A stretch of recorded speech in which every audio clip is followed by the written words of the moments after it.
우리 사랑하는 성도님들, 지난 한 주간 잘 지내셨습니까? 저도 우리 성도님들 기도해 주셔서 건강히 잘 지내고 오늘도 이렇게 기대 가지고 주일 말씀 전하게 되어서 감사하게 생각합니다. 요즘은 아침녘에 서늘하더니 늦은 밤 시간조차도 그 서늘을 닮아가고 있습니다. 자연은 순환을 통해 균형을 이루고 그 균형의 반복과 쌓임 속에서 두께와 무게를 더합니다. 그것으로 삶을 든든하게 합니다. 세월의 무게를 더한 자연과 자연의 일부인 인생도 그 하나님의 섭리를 보고 느끼고 순응한다면 삶은 훨씬 더 평안해질 것입니다. 하나님의 자연 섭리에 순응함이라는 것은 참음, 인내, 기다림이라는 지고한 단어를 의연하고 평안하고 기쁨으로 소화해 누리는 것입니다. 이런 생각해 보았습니다. 저를 포함한 인생의 많은 일과 경우들은 참음, 인내, 기다림이란 개념만 터득해도 훨씬 더 쉬울 텐데 왜 우리 인생들은 조급함, 단견, 짧은 호흡으로 모든 것을 중도에 끝내고 마는 것일까 하는 생각입니다. 죄악의 흔적으로 믿지 못하는 것이지요. 하나님, 그 하나님의 뜻과 섭리, 하나님이 나와 그를 향한 뜻과 사랑의 계획이 있다는 것을 믿지 못하는 것입니다. 그러니 조금 참고 인내하다, 기다리다, 그냥 모든 것을 아쉬운 잔여물로 세월의 여울 속에 던져버리고 마는 것입니다. 또 나를 믿지 못하는 겁니다. 하나님이 나를 사랑하셔서 나를 통해 분명한 그 뜻을 이루신다는 것만 믿어도 우리 삶은 달라집니다. 포기 안 합니다. 바닥에 넘어지면 바닥에 쓴 글씨 읽고 다시 일어나는 것이죠. 인내 배우고 사랑 배우고 슬픔 속에 기쁨 배우고 기쁨 속에서도 슬픔이 있음을 발견합니다. 기쁨과 사랑이 한 뿌리에서 나오는 두 줄기라는 것도 깨닫게 됩니다. 되짚어가면 결국 하나, 기쁨과 슬픔의 간격과 일치를 깨달을 때 우리 삶은 조금은 더 수월해집니다. 저는 우리 인생에 있어서 하나님의 자연 섭리와 그 자연 섭리와 일치된 예수님이 죽음과 부활만 생각해도, 믿기만 해도 늘 삶의 답은 훨씬 쉽게 찾아질 수 있다 느낍니다. 우리 사랑하는 성도님들, 우리 교회가 좋아하는 끝까지라고 하는 단어가 아주 전투적이고 무슨 고상하지 못한 어휘 같으나 이 끝까지라는 단어는 아주 고상한 개념입니다. 순간 속에 영원의 임하심을 인정하고 기대하고 기다리고 실현하는 하나님이 주신 고매한 어휘입니다. 우리 사랑하는 성도님들께 하나님께 대한 신뢰가 이 절기의 변화를 보며 느껴지시기를 소원합니다. 작년도 그 이전에도 정확하게 계절은 우리 앞에 다가온 것입니다. 그 시종여일한 우리 인생들조차 쉽게 깨달을 수 있는 선명한 패턴을 가지고 우리를 인도하십니다. 그 친절하신 하나님의 뜻을 가슴으로 깊이 받아들일 수 있기를 축복합니다. 이제 올해도 3개월 반 정도 시간이 남았습니다. 올 연초에 계획한 것 지금 어느 정도 이루고 계시고 진행하고 계십니까? 우리는 나침반 볼 때 있고 때로는 시계를 들여다볼 때 있습니다. 지금은 시계 보며 나침반을 봐야 될 때입니다. 모든 것은 비로소 그 의미가 파악되어 가치와 평가를 부여받을 때 시간이라는 배경 속에서 이루어집니다. 같은 종류의 꽃이라도 아침에 핀 꽃, 저녁에 서 있는 꽃은 각각 의미가 다를 수 있습니다. 똑같은 음식이라도 어떤 사람 밥 먹기 전, 즉 식전의 음식과 밥 먹고 난 후 식후의 음식이 앞에 놓여져 있는 것의 의미는 전혀 다릅니다. 시간은 우리들에게 의미를 부여합니다. 따라서 우리 인생에게 시간이란 결코 잊어지거나 지나칠 수 없는 의미입니다. 우리가 그 시간에 끌려다니지 않을 수 있는 길은 시간의 흐름보다 한 걸음, 한 박자 빠르게 생각하고 준비하고 대처하고 그 다음에는 주어진 결과를 순연히 하나님의 뜻으로 받아들일 수 있을 때 가능합니다. 늘 후행적 사고로 후회하는 것보다는 하나님께 묻고 말씀 인도 따라 먼저 하나님의 뜻을 이루기 위해서 애쓰는 삶이 결과의 유무를 넘어서 그 결과를 하나님의 은총과 지혜에 따라 더 효과 있게 사용할 수 있는 축복의 역사를 이룰 것입니다. 가을절기 이미 표현해드린 대로 숨쉬기도 아까운 이 계절에 하나님의 뜻을 바라보며 우리 삶이 아름다움과 영광을 이루는 하나님 백성 삶이 되기를 주님의 이름으로 또한 축복합니다. 오늘 말씀은 예수님이 여러 과정을 거친 준비와 천국의 구도인 산상수훈의 선포, 그리고 그 예수님의 사역을 마지막까지 이루고 도울 제자들을 뽑으시고 진행하시는 공생애의 초기 장면입니다. 예수님이 하나님의 아들, 성자 하나님 자신이라는 것을 믿지 않는 바리새인들이 예수님이 행한 모든 행적 한 가지 한 가지에 다 그들의 굽어진 그릇된 자를 갖다 대며 비난하는 내용 중에 한 장면입니다. 14절, 당시에 율법에 능통하고 잘 지킨다고 주장하는 바리새인들은 이렇게 말합니다. 우리들은 금식하는데 왜 예수님의 제자들은 금식하지 않습니까? 라는 비난조의 질문이죠. 예수님이 광야에서 금식하신 것 아시기 때문에 예수님께는 말하지 못합니다. 그런데 그 제자들에게 이와 같은 내용을 질문함으로 말미암아 예수님이 가르친 제자들이 잘못됐으니 예수님도 잘못됐다라는 것을 입증하고 싶어하는 것입니다. 15절, 이에 대한 예수님의 답은 혼인집에서 신랑과 함께 있는 동안에는 슬퍼하지 않고 기뻐하는 것이 맞다. 이제 신랑을 뺏길 날이 오는데 그때는 제자들도 금식하게 될 것이라고 말씀하십니다. 즉 주님의 영광과 기적의 실행 순간들만 아니라 인생들에게 고초당해 십자가의 죽으심을 이미 말씀하고 계신 것입니다. 그때 제자들은 금식하는 때가 올 것이라고 그들의 고난의 때를 먼저 말씀하시죠. 그러면서 그들에게 깨우쳐집니다. 생배 조각을 낡은 옷에 붙이는 자가 없다. 이는 기운 것이 그 옷을 당겨 헤어짐이 더할 뿐이다 라고 가르칩니다. 즉 잘못 판단된 행위는 유익한 것이 아니라 오히려 아무리 열심히 써도 큰 폐해를 입을 뿐이니 바르게 판단하고 생각해서 행동하는 것이 옳다라는 것입니다. 즉 주님은 주님의 인생에 대한 친절한 설득의 시기로서 그 당시에는 기적을 행하고 능력과 행사의 때에 맞게 주님의 뜻을 이루는 것이 우리들에게 매우 유익한 일이었습니다. 그러나 그 기적조차 필요 없는 때가 있죠. 뭐냐면 예수님은 십자가에 못 박혀 죽으셔야 할 때이죠. 이때는 기적을 일으키는 것이 의미가 있는 것이 아니라 십자가에 못 박혀 인간의 죄를 대신해서 짊어지고 죽으심으로 인간의 죄를 용서하심으로 하나님과 다시 화목되고 그것이 새로운 생명의 구원의 회복이고 우리들에게 있어서 영원한 세계를 회복하게 되는 것이 되는 거죠.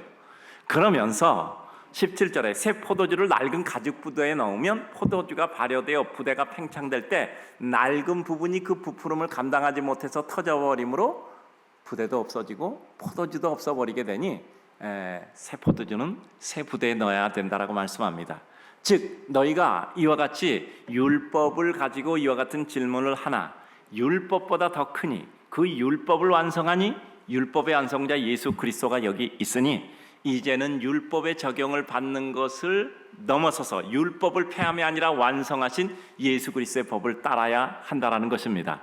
이제 그 내용을 좀 더 살펴봅니다. 첫 번째, 본질에 대한 바른 파악이 없을 때 내 제한된 지식과 왜곡된 기준으로 그릇 판단하고 비판한다라는 사실입니다. 오늘 성경을 보면 금식에 대한 논쟁이라고 써 있는데 이 금식에 대한 논쟁 아닙니다. 금식에 대한 논쟁이 아니고 예수 그리스도가 누구냐인가를 아는 것과 모르는 것의 차이를 선명하게 보여주는 예수 그리스도의 본질에 대한 얘기를 거론하고 있는 것이죠. 그런데 금식 얘기가 나오니까 금식 논쟁이라고 이와 같이 기록들 하고 있는데 오늘 본문의 정확한 뜻의 의미는 그렇습니다. 예수 그리스도에 대한 무지에 대하여 예수 그리스도께서 깨우쳐주는 장면이죠. 다만 그 기제가 사용하는 소재가 금식이라는 것입니다. 그래요. 본질에 대한 바른 파악 생각해 봅니다. 무지, 예수님이 하나님의 아들이고 성자 하나님이라는 사실을 알지 못하고 인정하지 않으니 모든 것이 바로 깨달아질 수 없습니다. 이 바리새인들은 율법을 능통히 배웠다고 생각하는데 그 핵심이 되는 예수 그리스도가 하나님 아들이고 하나님 자신이라는 것을 알지 못하는 무지함 속에 있었던 것입니다. 이런 무지는 그 다음에 파생되는 문제가 있으니 주님께 대한 오해와 그 모든 것 하나하나가 다 문제로 다가오는 것이죠.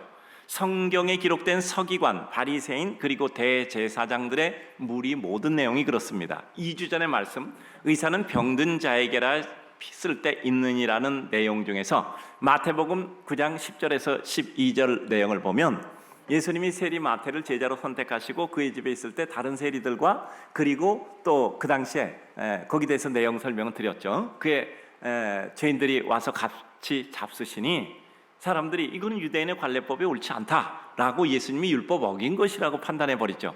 그때 예수님께서 말씀하신 겁니다.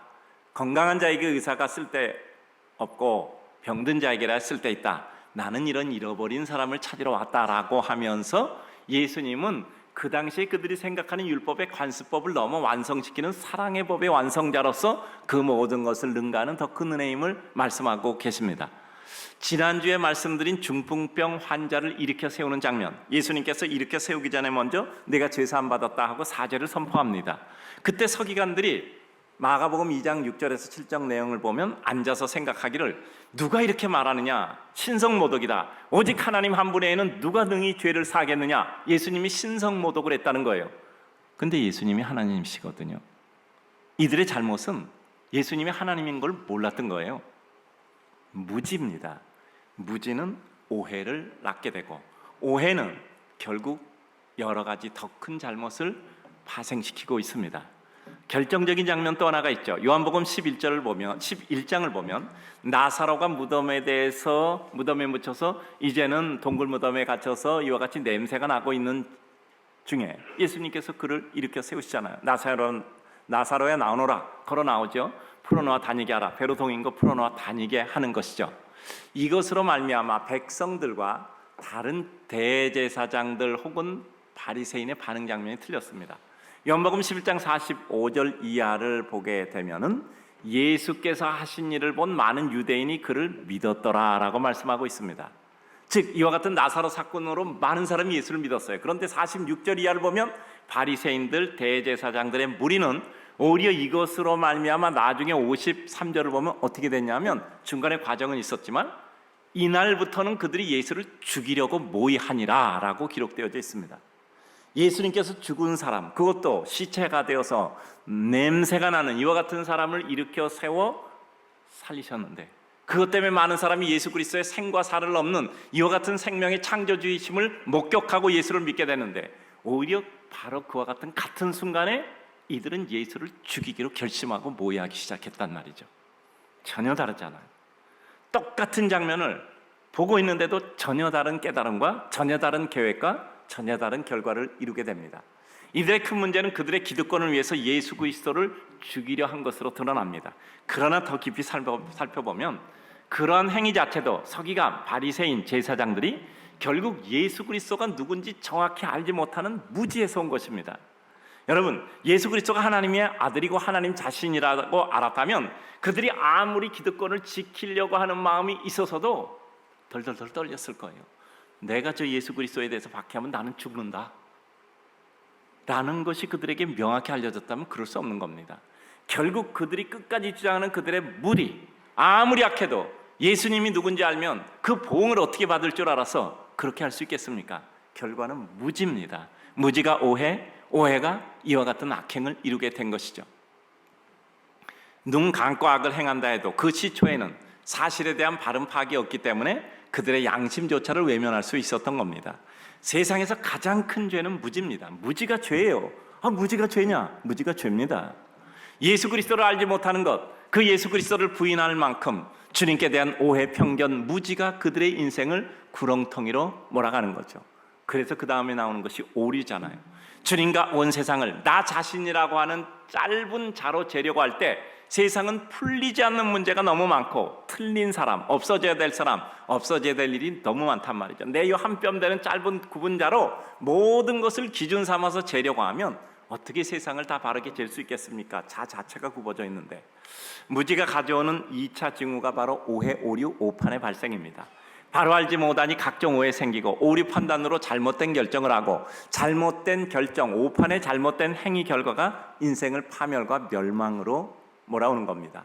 그래서 호세아 선지자는 징계를 앞두고 있는 백성을 보며 호세아 6장 1절 3절에서 우리가 여호와께 돌아가자, 여호와께서 우리를 찢으셨으나 다시 싸매실 것이다, 여호와께서 이틀 후에 우리 살리시며 셋째 날에 일으키리라, 우리가 그 앞에 살리라, 그러므로 우리가 여호와를 알자, 힘써 여호와를 알자. 무지를 넘어선 회개와 회개의 끝인 하나님을 바로 아는 것, 무지와 오류, 오판의 징계에서 풀려나는 길로 하나님을 바로 알고 깨닫고 알자라는 것을 그들에게 외치고 있었던 것입니다. 우리들에서 무지가 죄고, 그 무지의 죄에서 풀려날 수 있는 것은 바로 여호와를 깨달아 아는 것입니다. 가장 진정한 깨달음 아는 것은 믿음이죠. 우리가 구도자라는 것은 그 하나님께 대한 바른 암, 이해, 깨달음을 추구하는 길을 가는 겁니다. 그것은 관념으로서 인정뿐 아니라 내 삶의 생활의 사고와 그 사고작용이 이루는 결과인 행위의 부분조차도 주님을 바로 아는 자의 모습일 것을 확신코자 하는 내용입니다. 본질의 집중, 지금 내가 보고 있고 집중하는 것이 진정한 삶의 본질인가 엉뚱한 격가지인가 봐야 돼요. 예수님의 모습 속에서 본질은 예수님이 하나님이신 것을 깨닫는 게 본질이죠. 그런데 그것이 아니라 그들은 엉뚱한 격가지를 보고 있는 거예요. 우리가 생각하고 있는 이와 같은 율법의 기준에 맞는가 틀린가, 예수님이 율법의 완성자라는 것을 모르니까 엉뚱한 계산과 엉뚱한 이와 같은 평가를 하고 있는 거죠.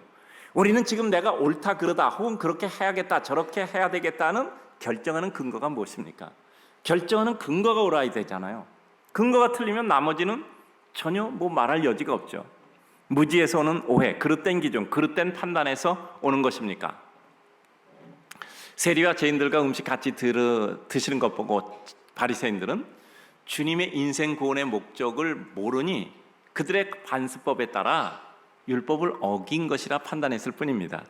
단순한 중풍병자를 향하여 제사함 받았다는 내용의 본질인 예수 그리스도가 하나님으로서 죄를 사하실 수 있다는 내용을 모르니 그들은 천지 창조하신 하나님, 성자 하나님 자신인 예수님을 신성모독이라고 이와 같이 폄하하고 있는 겁니다.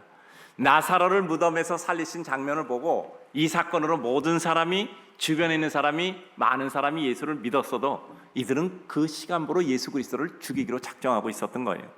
예수 그리스도가 누구인 줄 아는 것이 본질입니다. 그것을 알고 있거나 알려고 노력하는 바른 의지와 애씀이 있다는 것은 그 자체가 하나님의 은혜고 자비가 내게 임한 것이지요. 우리가 깨닫고자 하는 구도자의 길에 가장 우선된 것은 우리의 선견, 편견, 잘못된 지식, 전해진 것을 걷어내고 나의 나안, 맨눈, 깨끗한 심정으로 알아가기를 소원하고 눈을 열어 보여주시기를 간구하는 겁니다. 어찌 피조물 인생이 하나님을 판단하고 스스로의 지혜와 지식과 노력으로 주님을 깨닫게 되겠습니까? 분명한 하나님의 순전한 자비와 은혜가 있어야 가능한 것입니다. 본질의 집중은 우리 인간 관계와 삶의 모든 면을 판단하는 데도 같은 원리를 제공합니다. 바로 보기 위해서 무엇이 그 사람의 본질인가를 봐야 돼요. 그 사람이 스치는 말 한마디, 그 사람의 행동 하나, 그 사람이 지금 나에게 어떻게 했고 내 정서에 무엇이 맞고 틀리는가, 그걸로 그 사람을 판단한다는 것은 본질을 벗어버리고 격까지 보고 판단하는 겁니다. 여러분 옆에 있는 사람에 대해서 얼마나 많이 아십니까? 얼마나 아십니까? 같이 오래 사셔도 얼마나 많이 아십니까? 바로 보기 위해서는 그 사람의 본질, 추구하는 일, 그의 삶의 방향이 무엇인지 정확히 알고 내가 그것을 인정할 때만 나에게 보여지는 것이 있습니다. 이 상황 가운데 무엇을 보는 것이 본질인가? 가장 중요한 것을 봐야 합니다. 화원에 가서는 꽃을 보고 오시는 것이 본질입니다. 화원에 가니까 벌레 먹은 나무, 꽃 먹기로 있는 거 보고 기분 상해서 벌레가 많다라고 오는 것은 그것은 지혜가 아닙니다. 사람을 볼 때 그의 지엽적인 것, 내 마음에 든다 안 든다를 넘어 그 삶의 본유가 무엇인가를 봐야 합니다. 무엇인가를 파악할 때 가장 중요한 것을 우선적으로 파악하고 지엽적인 것 혹은 내 한계에 걸려 내 안경의 색깔과 취향으로 모든 프레임을 씌워 판단하려고 한다면 우리는 진리를 벗어난 죄악의 성향, 취향, 그릇된 근거에 의해서 우리 인생을 잘못 결정하게 될 겁니다. 여러 번 말씀드렸죠. 마종기 시인의 바람의 말, 제가 자주 인용합니다. 어쩌면 세상의 모든 일을 지척의 자로만 재고 살 것인가? 어떻게 우리 인생이 나라고 하는 요만한 잣대 하나 가지고 세상의 모든 것 옳고 그리고 마치 내가 창조주처럼 다 그렇게 자로 재고 살겠습니까? 우리는 내가 알지 못한다는 것을 느끼는 소위 말하는 무지의 질을 깨닫는 순간부터 우리 삶에 하나님의 은혜를 수용하고 인생들이 가지고 있는 그들의 진실을 수용할 수 있게 됩니다. 두 번째입니다. 지금 나는 그렇다면 용도대로 사용되고 있는가 엉뚱히 소모되고 있는가를 파악해야 됩니다. 즉 본질인 예수 그리스도를 알고 있는가 모르고 있는가에 따라서 나의 용도가 결정되는 겁니다.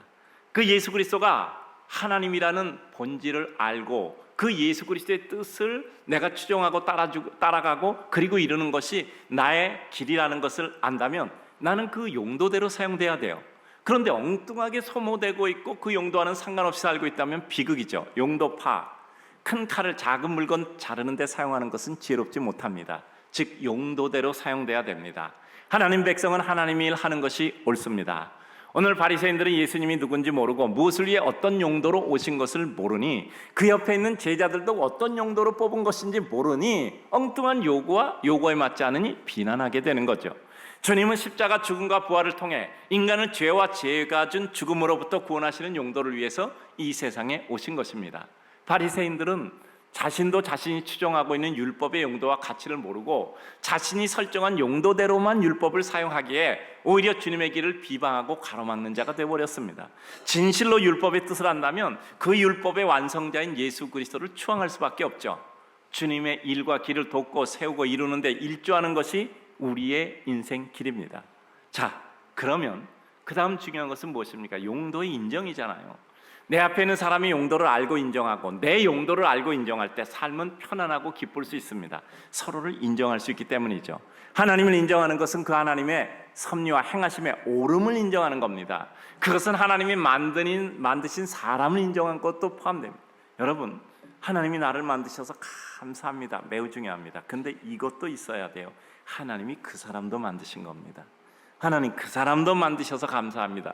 만약에 이게 없고 하나님이 나를 만드신 것에 감사합니다라고 생각하면 우리 인생은요 큰일 나요. 나만 소중해지는 이게 뭐죠? 이기란 말이에요. 이기주의예요. 나 하나만 소중하게 여겨진단 말이죠. 내가 소중한 하나님의 백성인 것처럼 그도 소중한 하나님의 백성임을 인정할 때 우리 사람에게 비로소 뭐죠? 관계가 형성되는 것입니다. 우리 인간관계의 출발은 그 하나님이 만드신 사람을 있는 그대로 인정함 속에서 출발하는 것입니다. 내 기대에서 출발하는 것이 아니라 있는 그대로 내가 수용해야만 우리는 출발부터가 가능합니다. 나와 다름을 인정할 때부터 관계는 진행됩니다. 인정하지 않는 순간부터 분쟁이 시작됩니다. 인정에서 출발해 바른가 진정을 파악하고 추구할 때 오류를 가슴 아파해 오히려 사랑으로 세워줄 수 있는 은혜의 기회까지 가지게 됩니다. 이와 같이 우리의 용도를 파악하고 그리고 우리의 용도를 인정하게 될 때 다가오는 게 뭐죠? 깨달음, 돌이킴, 버팀입니다. 바른 파악과 인정은 우리에게 깨달음과 돌이킴과 끝까지 버팀을 제공하는 거예요. 진리 추구란 끊임없는 깨달음의 추구이고 그 끝에 주님을 깨달으니 인생을 깨닫고 자연 섭리를 깨닫고 그 가운데 내 삶의 행로 결과를 바라보고 깨닫고 예측하고 나를 돌이킬 수 있습니다. 바른 깨달음은 결국 우리를 고난 가운데서도 버티어 진리를 파수하고 우리 삶에서 이루게 할 것입니다. 세 번째입니다. 본질 파악과 용도 파악을 통해 길을 찾고 본질을 강화하여 집중하여 우리 삶과 사역을 완성해야 됩니다. 엉뚱하고 옳지 못한 판단과 확신은 새 포도주를 낡은 가죽 부대에 넣는 것 같이 수고한다고 해서 오히려 하나님의 일을 망가뜨리고 나도 망하고 남도 망하는 겁니다. 여러분, 우리 삶은 때때로 소화하는데 오랜 시간이 걸리기도 해요. 지금 당장 깨닫지 못하기도 하고 지금 당장 마음에 받아들이지 못할 수도 있어요. 지금 당장 용납이 되지 않을 수 있어요. 그런데 그것으로 끝나는 게 아닙니다. 지금 당장 안 돼도 시간을 가지고 그것을 소화하는 시간을 거치면서 우리는 용납해내는 겁니다. 여러분, 이 넥타이 몇 번 보셨습니까? 제가 딱 한 번 맸을 거예요. 이 넥타이 우리 장로님이 무슨 날이 돼서 저한테 넥타이를 2개를 주셨어요. 하나는 좀 이렇게 자주 빈 넥타이인데 그건 제가 자주 맸고요. 이거는 아주 부담이 되더라고요. 왜 부담이 되냐면 제 방에 있는 불빛에 보니까 검해 보여요. 그래서 괜히 검은 넥타이 메고 나온 것 같아서 제가 좀 부담이 되더라고요. 오늘 이렇게 비춰보니까 그래도 녹색으로 잘 보이네요. 제가 이 넥타이를 받아들이는데 2년 걸렸어요. 2년 동안 주신 것 중에 한 가지는 계속 맸는데 한 가지는 제가 들었다 놨다 그리고 옆에 걸어놨다가도 못 맸어요. 근데 이제 한 번 매고 그 다음에 2번째 맨 겁니다. 앞으로는 자주 맬 거예요. 받아들이는데 시간이 걸리더라고요. 제가 사람도 그래요. 천천히 사귀시다. 제가 그렇게 얘기하거든요. 저는 사람 사귀어도 10년은 걸리는 것 같아요. 그 대신 한번 또 이렇게 알게 되면 그저 끝까지 같이 가는 거겠죠. 소화하는데 오래 걸리는 거예요. 넥타이 한 번 소화하는데도 2년 걸리듯이 우리 삶 속에는 때로는 금방 소화해서 받아들일 수도 있는데 때로는 그 소화가 그렇게 오래 걸리기도 해요. 그렇기 때문에 그걸 버릴 필요는 없습니다. 늘 말씀드리잖아요. 내가 지금 받아들이지 못하면 버리지 말고 일단은 우리는 미뤄두는 겁니다. 시간은 모든 것을 바꾸는 능력이 있어요. 싫은 것도 좋아지게 바꾸는 능력도 있는 게 바로 시간입니다. 전에는 못했는데 지금 그것을 할 수 있는 것도 시간이 주는 능력이에요. 그러니까 우리들에게 늘 말씀드리잖아요. 단기전으로 안 될 때 안 된다라고 포기하지 말고 장기전으로 가져가자라고 말씀드렸잖아요. 왜냐하면 세상엔 장기전을 잘 못하는 사람이 너무 많아요. 그러니까 버티기만 해도 저절로 이기는 경우가 많아. 아니, 싸울 필요도 없어. 기다리기만 하면 다 없어져. 우리 사랑하는 성도님들, 소화하는데 오랜 시간이 걸리는 것도 있습니다. 따라서 엉뚱하게 지금 모든 걸 판단해서 지금 다 끝내야 된다는 생각할 필요 없습니다. 내가 가야 할 길인 단선을 정확히 파악하고 달려가되 흔들림을 넘어 완성의 때까지 가야 돼요. 인생은 옳은 일, 기쁜 일에도 때로는 권태, 교만, 게으름, 습관적 실패의 기절로 인해 은혜로 승리함에 익숙하지 못해. 우리는 실망하고 중도에 그만두고 패배하는 데 익숙하지 승리하는 데 익숙하지 못해요. 그러니까 실패가 습관이 돼버리는 거예요. 그러므로 대단한 각오와 지속적 은혜 공급을 이루지 못하면 또다시 이전으로 돌아가 편안한 옛 둥지에 웅크리고 다시 그것을 편안하다 착각하는 겁니다. 흔들림을 넘어 완성의 때까지 가야 돼요. 누구나 고난을 겪고 누구나 실패하고 누구나 넘어지는 겁니다. 성경에서 의인은 안 넘어지는 사람이 아니라 넘어졌다 한 번 더 일어나는 사람을 의인이라고 표현하고 있어요. 끝까지 갈 수 있는 길은 참음이 고통이 아니라 기쁨이고 감격일 수 있고 우리의 놀이일 수 있을 때 하나님의 축복과 은혜 스쳐주심으로 이루어질 뿐입니다. 어떤 일을 잘해서 이루는 것이 아니라 그저 끝까지 참아서 잘 되는 경우가 너무 많아요. 습관화돼 길들여지고 기질과 성품으로 단단화되어 깨어지기 어렵고 변하기 어려운 나는 지속적인 성령의 은혜와 주님의 자비만으로 바뀌고 완성됩니다. 우리가 얼마나 딱딱해졌어요. 이제까지 살면서 다 경화되고 굳어져 있는데, 근데 그것은 오직 성령의 은혜와 주님의 자비, 근데 거기 수식어가 붙죠. 지속적인 은혜, 지속적인 은혜 자비를 입음으로 바뀌고 완성되는 것입니다. 저는 요새 선택의 기쁨과 감격에 대해서 생각해요. 제가 히브리서 11장 많이 묵상하거든요. 그 중에서 히브리서 11장 24절 이하, 길어서 27절까지만 제가 끊어서 말씀드립니다. 모세의 선택이었어요. 모세의 선택. 그 모세의 선택으로 그는 기쁨과 감격을 얻습니다. 믿음으로 모세는 장성하여 24절에서 7절입니다. 바로의 공주의 아들이라 칭함받기를 거절하고, 정말 문장이 아름다워요. 도리어 하나님의 백성과 함께 고난받기를 잠시 죄악의 낙을 누리는 것보다 더 좋아하고, 그리스도를 위하여 받는 수모를 애굽의 모든 보화보다 더 큰 재물로 여겼으니 이는 상주심을 바라봅니다. 선택의 기쁨과 감격이 있어서 그 선택이 이루어진 겁니다. 믿음으로 애굽을 떠나 왕의 노함을 무서워하지 않고 곧 보이지 아니하는 자를 보이는 것 같이 하여 참았으며, 참을 수 있는 이유와 근거가 있단 말이죠. 보이지 않는 자를 보는 것 같이 하였단 말이죠. 우리 사랑하는 성도님들, 우리가 어떤 선택을 했을 때 그 선택으로 인한 기쁨과 감격을 확인하고 확신한다면 우리는 고통스러운 선택이 고통이 아니라 기쁨이 되는 거죠. 이제 오늘의 말씀을 정리하고 맺고자 합니다. 하나님이 이 일이 이루어지는 순차를 생각해 봤어요. 하나님의 뜻에 따라, 그 말씀 따라 기도 속에 인도하심을 받아 가다 보면 하나님의 뜻에 집중하는데 부수적인 모든 일은 저절로 잘 돼요. 왜냐하면 하나님의 은혜와 능력을 입으니 이미 내 모든 능력이 커져 있어서 잘하는 거예요. 하나님 이 문제 해결해 주십시오. 근데 해결이 안 됐어요. 근데 해결이 안 된 게 아니라 내가 그 문제보다 더 커버려서 이건 해결할 필요가 없어. 문제가 안 되니까. 일시적인 일까지도 그 커진 능력으로 처리하게, 일상적인 일도 그 커진 능력으로 처리하게 되니 자연히 어렵지 않고 커 보이지 않고 쉽게 갈 수 있는 겁니다. 여러분, 내 앞에 있는 것이 커 보이면 그 일은 절대 못합니다. 내 손 안에 있고 이거 별거 아니다 생각해야 그저 쉽게 지나가는 거예요. 은혜를 받으면 어려운 것이 어렵지 않고 쉽게 보이고 허풍이 아닙니다. 실제 능력입니다. 힘든 것이 힘들지 않고 잘 감당할 은혜의 기회로 보이고, 미운 사람이 밉지 않고 내가 도와야 될 사람으로 보이고, 그가 내게 끼쳤던 유익이 기억돼 갚고 싶어지는 것이죠. 요즘 이런 일을 조금 느낍니다. 이 얘기는 다음 얘기를 하기 위해서 하는 것이니까 기억할 필요 없어요. 그러니까 비난도 하지 마세요. 어떤 때 일이 바빠서 식사 때를 지날 때가 있어요. 제가 요즘 저녁을 안 먹거든요. 제가 체중을 좀 줄여야 될 필요가 있어서 한 10kg는 조금 넘게 제가 줄였어요. 저녁을 안 먹으니까 그냥 줄더라고요. 꼭 이렇던데요. 3끼 먹으면 늙고 2끼 먹으면 그냥이고 1끼 먹으면 그날은 확실히 줄어요. 제게서 1년 걸려서 이제 한 10km 넘게 조금 줄였는데요. 금방 줄이면 또 도로 가서 1년 넘게 걸려서 이제 조금씩 줄이다 보니까 제가 이제 생각하던 그 부분에는 온 것 같아요.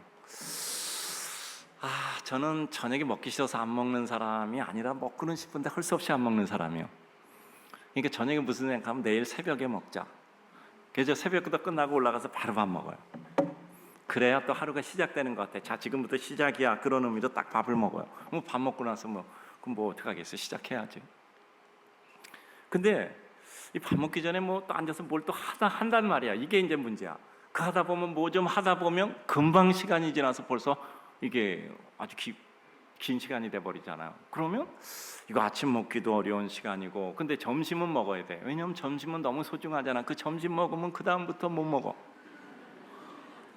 그러니까 점심을 잘 먹어야 되니까 할 수 없이 그냥 한두 시간 있다 점심 먹자, 이제 이렇게 생각이 되는 거죠.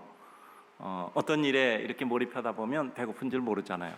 그때 문득 드는 생각이 있어요. 다이어트 저절로 되네. 힘도 안 들고 되네. 밥 굶으면 힘드는데 시간 가는 줄 모르고 바쁘다 보니 저절로 시간 지나서 괜찮은 것도 있죠. 제가 요 얘기하는 거 아니라 그랬죠. 지금부터 한영 얘기하려고 이런 얘기한 겁니다. 기쁨에 취해 살다 보면 슬픔의 계곡과 터널은 정신 들어보니 어느새 벌써 지나와 버렸어요. 아니, 기쁨에 취해서 은혜에 취해서 살다 보니까 고통과 아픔, 슬픔의 그 계곡은 이렇게 돌아보니까 저 뒤에 있는 거야. 주님의 일 집중하다 보니 근심 걱정이 어느새 잊어버려졌어. 주님 일 하다 보니 나도 모르게 능력이 커져서 세상 일도 훨씬 잘해. 주님께 자꾸 기도하다 보니 세상 일도 주님의 뜻대로 생각하며 자꾸 기도대로 말씀대로 하게 된단 말이죠. 주님의 뜻대로 살려다 보니 나도 모르게 주님 뜻대로 기도하고 주님 뜻대로 말씀대로 어떤 생각하고 일하고 살게 되는 겁니다. 이것을 다 요약하면 어떻게 표현되는지 아십니까? 자, 한번 여러분 읽어보세요. 자, 다 같이 읽습니다. 시작. 큰 가치 속에 살면 그동안 괴로워하던 갈등의 작은 가치는 이미 해결된 것입니다. 그래요. 우리가 큰 가치를 추구하고 살다 보면 그동안 괴로워하던 작은 가치는 이미 해결되어 있는 거예요. 그러니까 주님의 뜻 이루다 보니까 그동안 내가 세상에서 사람의 관계, 나의 모든 거 괴로워하던 것이 어느새 그냥 쑥 지나가 버린 거야. 내가 저런 거 가지고 괴로워했어? 참 이상하네. 내가 왜 저런 거 정도 가지고 기도했을까? 이미 해결돼요. 큰 가치 속에 살면 그동안 괴로워하던 작은 가치는 이미 해결되어 있는 거죠. 사도행전 초반부 보면 베드로가 성령 충만해서 병자도 고치고요, 심지어는 베드로가 죽은 사람도 살려요. 주님이 했던 일을 베드로가 성령 충만하여 행하는 거란 말이죠. 주님이 행하셨던 초대교회를 열기 위해서 그에게 은혜를 주신 겁니다. 이런 장면을 거치면서 베드로가 어떻게 바뀝니까? 베드로가 자기 목숨 하나 부지하고도 예수님의 면전에서 가이바뜰에서 예수님을 3번이나 욕하고 저주하는 부인을 하잖아요. 근데 그 베드로가 어떻게 됐습니까? 병든 자 고치고 죽은 자도 살리며 성령 충만하니 어떻게 되죠? 그를 잡아서 옥에 가두고 그를 해치려는 사람들에게 뭐라고 얘기합니까? 내가 하나님을 기쁘게 하랴 사람을 기쁘게 하랴. 달라진 겁니다. 그는 자신도 그런 사람이 되리라고는 생각도 못했던 거예요. 그래요. 우리가 어떤 일에 취하면 그 사이에 우리의 다른 모든 수준들이 다 씻겨가고 새로운 시대가 설정되고 구조화되는 겁니다. 더 요약하면 큰 가치를 가짐으로 작은 가치를 훅 넘어 이제는 그것이 전혀 문제가 되지 않은 큰 사람이 됩니다. 여러분, 산에 갈 때 한번 큰 산에 가면 12시간 이상 정도 가면 이제 큰 산이 되겠죠? 지리산 천왕봉, 설악산 대청봉, 제주도 한라산 자녀면 그 다음부터는 국내 못 갈 산은 없어요. 깨닫게 되는 것이 있습니다. 어떤 산이든지 똑같아요. 1시간 오르고 조금 쉬고 1시간 오르고 조금 쉬고, 그거 몇 번 반복하느냐의 문제입니다. 같은 내용이에요. 그래서 쉬운 일 반복해서 어려운 일로 가는 것도 중요하지만 어떤 결심의 순간 한 번에 훅 하고 내 레벨을 올리는 겁니다. 우리 인생에 주어지는 하나님의 은혜는 이렇다라고 생각해요. 조금씩 단계적으로 발전한 경우도 있지만 한순간의 결심에서 한순간에 훅 하고 우리의 레벨이 올라가는 것이죠. 주님의 은혜로 관념이 믿음의 체험을 통해서, 생각의 관념이 믿음의 생활의 체험을 통해서 생활의 믿음으로 그 반복을 통한 믿음의 생활이 습관과 관성이 되어버릴 때 우리 인생은 주님의 것으로 달라지는 겁니다. 상위가치 발견하는 건 매우 중요하죠. 방향이 바뀝니다. 그런데 방향 바뀌었다고 인생 달라지지는 않습니다. 방향 바뀌어도 저 결승선까지 가야 바뀌는 겁니다. 넘어지고 일어남을 통해 끝까지 가는 겁니다. 그리고 끝까지 가는 것이 우리 삶의 반복된 습관의 일상일 때 우리는 산을 옮기는 믿음을 실현하게 되는 거예요. 이 본질에 집중하지 않으면 우리는 엉뚱하게 왜 금식하느냐 안 하느냐, 왜 이러느냐 저러느냐, 왜 내 마음에 드느냐 안 드느냐, 뭐 이런 것 가지고 평생 동안 다투다 끝난단 말이에요. 내 지식과 지혜와 다르냐고 소모적인 삶을 지낼 뿐이지요. 금식이란 관습법의 중요한 법보다 그 법을 완성하신 주님이 지금 무엇을 하실 때인가, 그 주변에 있는 사람은 무엇을 하실 것인가에 대해서 관심을 가지는 것이 옳습니다. 가득 채워진 지갑을 원하십니까? 그 지갑을 가진 주인의 마음과 그 주인의 신뢰를 원하십니까? 일회를 요구하십니까? 아니면 평생 반복되는 은혜를 요구하십니까? 한 번의 기적을 원하십니까? 기적을 늘상 주간에 일으키시는 주님이 내게 오셔서 나를 보호 주간 인도하시기를 원하십니까?